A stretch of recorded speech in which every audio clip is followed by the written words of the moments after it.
Greetings, tank lovers, and welcome to another review of another issue of the Panzer Sammlung, the tank collection number 10. This one is about the German PzKpfw 4 Ausführung G. Or I think the English speakers would call it Panzer 4 version G. Quick look at him. What about the magazine? What topics does issue number 10 feature? Well, development of the armor until 1945. The newly designed angled armor of the T-34 was increasing the effective armor without increasing the weight and thus reducing mobility. Oh, look at that. What is that? One of the first French battle wagons, basically, the Charon from 1904, with an actual turret and an 80mm Hotchkiss machine gun. Looks interesting to see, say the least. What's this one? Against the thick 70-80mm armor of the British Matilda II, the anti-tank weapons of the Italian fighters in North Africa were basically useless. Oh, yeah, I remember playing Panzer General 2 on the PlayStation. And having the Matilda in Africa as an opponent was terrible, because even the German 37mm gun, they couldn't really penetrate it. The 5cm gun had trouble. It was terrible. Sorry, the prototype of the M4A1. If you have seen my the previous video about issue number 9 about the Sherman, I talked about those white stars. That was pretty dangerous because they were easy to aim at from German tank crews. That's exactly what's written here. Dangerous star, basically. The security of tank crews usually, or sometimes depended on strange factors, like what's painted on the vehicle. It's a bit weird.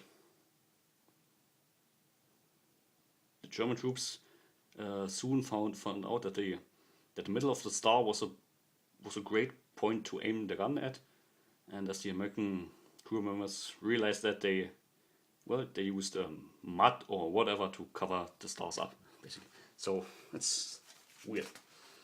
What do we have here? M4 Sherman being transported from their factories. The 38mm armor did not provide any sort of protection from the bigger German tank guns like 75 or 88mm. Here's an illustration, really nice illustration. An attack from Belgian tanks on German lines in World War I. I don't know if you can see that. Looking pretty nice. PzKpfw 4, the workhorse of the heer, of the army, basically. Version G. Sometimes other nations did this too with the tanks. When spare tracks were carried on board for replacing damaged pieces, they usually put these on the front to increase the armor there, basically. Because if this tank was being shot at from here, the bullet would have to not only penetrate the actual armor but the tracks first. So it was a way of increasing the protection for the tank crews. Here, the double page again. Different colors. Here, version that would be, well, it's still labeled as version G, but usually version H is the most commonly known, which has the spaced armor around the turret and those massive Panzerschürzen on the side, which is spaced armor too. spaced armor is just another way of increasing protection against certain types of ammunition. This one, for example, is from Kursk in Russia, July 1943. Yeah, the versions A to F, or F1 rather, were using the very short-barreled version of the 75mm gun, the so-called Stummel, which basically means just stub, I guess. Armored units in England, France, and the United States. What's this? At the end of the 1930s, the American tank M2A3 with 2 twin turrets and 3 machine guns was already too old, but he was basically the M3 Stuart was based on this vehicle. M3 Stuart, M5 Stuart is light scouting tanks. I have an M5 Stuart in World of Tanks currently because I haven't the M24 Chaffee yet. The M2A4 and the M3A3 were almost identical. The M3 had a round turret, the M2 a more edgy one. John Fuller, he's from Great Britain, was one of the few people who at that time was recommending building up tank forces.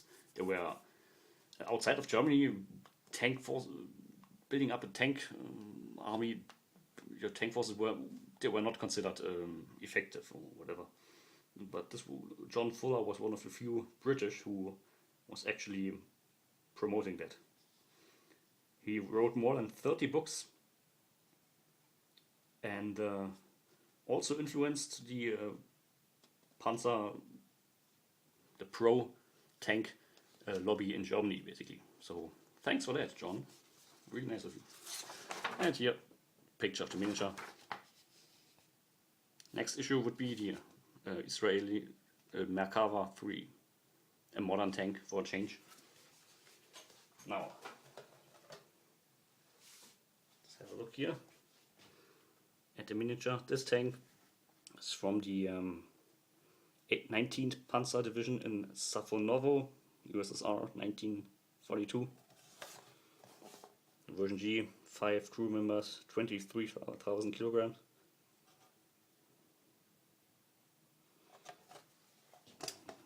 What's in?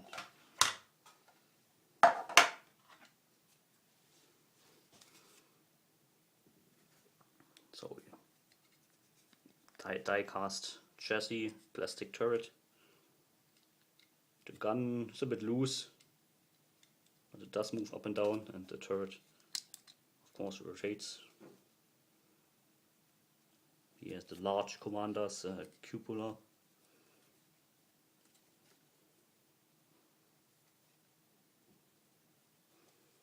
And again, nicely painted.